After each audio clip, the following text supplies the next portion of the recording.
Hi everyone, welcome to digital GK classes. ये video काफ़ी important है क्योंकि यहाँ पर मैं आपको बताने वाली हूँ कि कितना वन टाइम रजिस्ट्रेशन हो चुका है, कंपटीशन कितना होने वाला है। साथ में जो मेंस परीक्षा है ये विवादों में है क्योंकि मेंस परीक्षा जो है स्टूडेंट्स चाहते हैं कि सब्जेक्टिव ना होकर ऑब्जेक्टिव हो, और इसको लेकर इन्होंने सचिव को ज्ञापन भी सौंपा है और इसमें क्या बदलाव हो सकता है ये सारी चीज़ें देखने वाले हैं। पहली बार आए हैं तो चैनल को सब्सक्राइब कर लीजिएगा।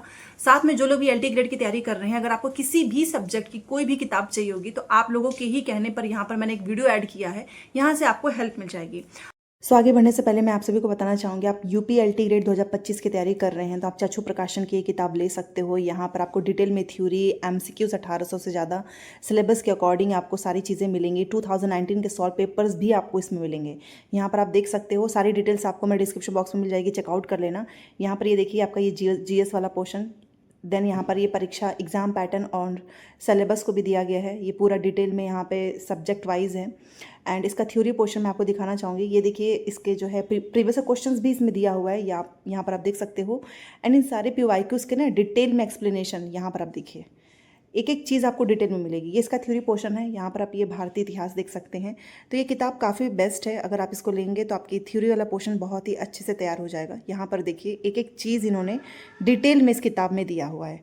ठीक है, एलटी ग्रेड की अगर आप सब्जेक्ट वाइज जो है किताब लेना चाहते हैं तो आप चाचू प्रकाशन की ये सारी किताबें ले सकते हैं अपने अकॉर्डिंग और अपनी तैयारी को स्ट्रॉन्ग कर सकते हैं। अब सबसे पहले कर लेते हैं कि कंपटीशन कितना है। तो देखिए वन टाइम जो रजिस्ट्रेशन है जो करेगा वही ऑनलाइन फॉर्म भर पाएगा। तो ओटीआर जो है अभी 2 से 4 दिन पहले की है तो वो हो चुका है 24 लाख। तो आने वाले समय में इसकी संख्या भी बढ़ेगी। ठीक है, तो 24 लाख आप सोचो, 7,466 है पद, उसके लिए 24 लाख हो चुका है और ये धीरे धीरे नंबर बढ़ने ही वाला है, कम तो होगा नहीं। तो कंपटीशन तो अच्छा खासा होने वाला होगा और इसी नंबर्स को लेकर ही अभ्यर्थियों ने मेंस की भी बात कही है।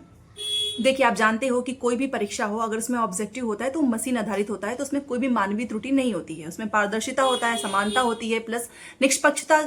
ठीक है, कोई भी पक्षपात नहीं होता है क्योंकि सब कुछ मशीन आधारित है। तो जो जिसका जो सही किया रहेगा उसको उतने मार्क्स मिलेंगे। बट जो ये सब्जेक्टिव हो जाता है, जो लिखित परीक्षा है, तो उसमें हर एक पर्सन अपने अकॉर्डिंग उसको मार्किंग करेगा। कोई 10 नंबर दे कोई 7 करेगा, कोई 8 करेगा, कोई 6.5 करेगा।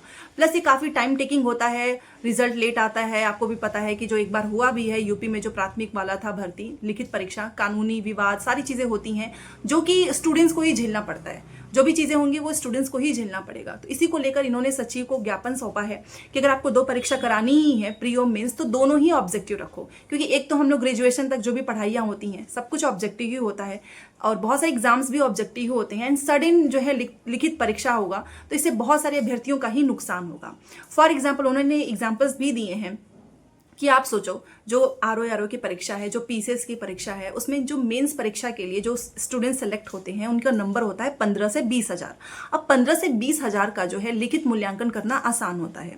अगर आप 7,466 इसका 15 गुना के सापेक्ष लेकर चलोगे तो 1 लाख जो है अभ्यर्थी वो मेंस की परीक्षा देंगे। अब इस 1 लाख जो अभ्यर्थी हैं उनका जो मूल्यांकन करना, क्या वो आसान होगा? बिल्कुल भी नहीं। तो ये 1 लाख जो अभ्यर्थियों का जो मूल्यांकन होगा, इसमें बहुत सारे लोगों के साथ गलत भी हो सकता है क्योंकि इसमें क्या होगा कि आपको जो पारदर्शिता है वो नहीं रहती है, क्योंकि सब कुछ भाई इंसान को ही करना है, तो मानवीय जो त्रुटियां वो तो गलतियां हो ही जाती हैं। ठीक है, प्लस रिजल्ट भी बहुत डिले हो जाता है। कुछ भी विवाद हुआ तो कानूनी जो चलता ही, आपको पता ही है कि कोई भी परीक्षा हो यूपी में और वो कोर्ट के से रास्ते से ना गुजरे, ऐसा भी नहीं होता है। इन्होंने एग्जाम्पल दिया है कि जो 68,500 की जो प्राथमिक भर्ती हुई थी लिखित परीक्षा, आप सभी को पता है कि वो कितनी विवादित थी। ठीक है, एक तो उसमें प्रश्न नंबर काफ़ी टाइम टेकिंग था, रिजल्ट के बाद से जो नियुक्ति प्रोसेस था उसमें बहुत सारा तनाव, सब कुछ आपको देखना ही पड़ता है क्योंकि इंतजार ही नहीं हो पाता है कि भाई रिजल्ट हो गया, अब नियुक्ति कब मिलेगी, कब मिलेगी। तो इसको लेकर भी स्टूडेंट्स ने अपनी बात रखी है कि ये सारी चीज़ें विवादित हैं। तो अगर आपको मेंस कराना ही है तो आप उसमें लिखित की जगह पे आप उसको भी ऑब्जेक्टिव रखो। प्री को भी ऑब्जेक्टिव वो है ही, मेंस को भी रखेंगे तो मशीन आधारित होगा परीक्षा, तो कोई दिक्कत भी नहीं होगी, प्लस रिजल्ट भी जल्दी आएगा और जो नियुक्तियाँ हैं वो भी जल्दी होगी। तो ये सारी चीज़ें इन्होंने बताई हैं क्योंकि आप भी जानते हो कि जो लिखित परीक्षा होती है उसमें मार्किंग का भी बहुत इफेक्ट पड़ता है कि किसी को उसी प्रश्न के 6 नंबर मिलेंगे, वही आंसर कोई दूसरा साइन करेगा तो उसको 7 भी दे सकता है। तो ये सारी चीज़ें उन्होंने रखा है कि मेंस परीक्षा में बदलाव होना जरूरी है और अगर ये बदलाव होता है तो स्टूडेंट्स को ही इसका फायदा होगा और ये जो बीच में सारे जो रिजल्ट्स को डिले करने का जो बीच में आता है, ये सारी चीज़ें भी खत्म हो जाएंगी। आपको क्या लगता है? प्लीज़ मुझे कमेंट करके बताओ, क्योंकि अभ्यर्थियों के ग्रुप ने ज्ञापन सौंप दिया है सचिव को और देखते हैं इसमें क्या बदलाव हो सकता है। बाकी तैयारी, फॉर्म, ये सारी चीज़ें कर लेना, क्योंकि तैयारी तो आपको करनी ही करनी है और कॉम्पिटिशन अच्छा खासा होने वाला है। ठीक है, तो ये एक छोटी सी वीडियो थी और मुझे भी लगता है भाई, क्योंकि देखो ऑब्जेक्टिव वाले में क्या है कि कोई दिक्कत नहीं होती, टेंशन नहीं होती है, जो जितना सही करेगा उसको उतने नंबर मिलेंगे। बट रिटन वाले में तो हो ही जाता है, क्योंकि किसने क्या लिखा है, क्या नंबर आ रहा है, उस हिसाब से आपका डिसाइड होगा। ठीक है, और यहाँ पर 1 लाख अभ्यर्थी अगर जाएंगे तो उनका मूल्यांकन करना भी डिफिकल्ट है। ठीक है, तो चलिए मिलते हैं नेक्स्ट क्लास में। Thanks for watching.